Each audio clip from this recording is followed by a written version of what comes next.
জনমুখী কল্যাণের বিভিন্ন প্রকল্প সাধারণ মানুষের দোরগোড়ায় পৌঁছে দেওয়ার লক্ষ্যে শান্তির বাজার পৌর পরিষদের উদ্যোগে আয়োজিত হল জনকল্যাণ শিবির। এক কথায় দুয়ারে প্রশাসন। প্রধানমন্ত্রী নরেন্দ্র মোদীর নেতৃত্বাধীন কেন্দ্রীয় সরকারের 12 বছর পূর্তি উপলক্ষে 3 দিনের শিবিরের শেষ দিনে শান্তির বাজার খগেন্দ্র চৌধুরী পাড়া উচ্চ বুনিয়াদী বিদ্যালয়ে অনুষ্ঠিত হয় এই শিবির।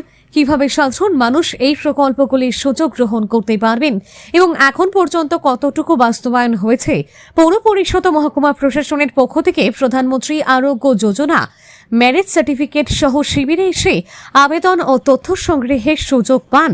সরকারের সমস্ত জনমুখী প্রকল্প এক ছাদের তলায় এনে সাধারণ মানুষকে সুবিধা দেওয়ার লক্ষ্যে এই শিবিরের আয়োজন। অনুষ্ঠান শেষে অতিথিরা প্রতিটি স্টল ঘুরে দেখেন এবং উপস্থিত জনসাধারণের সঙ্গে কথা বলেন। শান্তিবাজার বুথে 4 নম্বর ওয়ার্ডে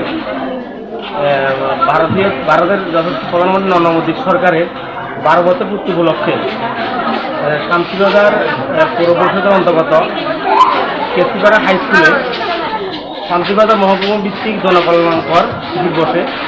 এই শিবিরে বিভিন্ন দপ্তর থেকে শিবির বসা হয় এবং এখানে শিবিরে হওয়াতে আমাদের কেসিপাড়া অঞ্চলের মানুষের উপকৃত হয়েছেন। আমি ধন্যবাদ জানাই শান্তিবাজার পৌর পরিষদকে এবং ধন্যবাদ জানাই ভারতের প্রধানমন্ত্রী নরেন্দ্র মোদীকে এবং ধন্যবাদ জানাই আমাদের ত্রিপুরা রাজ্যের মুখ্যমন্ত্রী ডক্টর মানিক সাহা মহোদয়কে এসব শিবিরের আয়োজন করার জন্য। সবাইকে নমস্কার, ধন্যবাদ।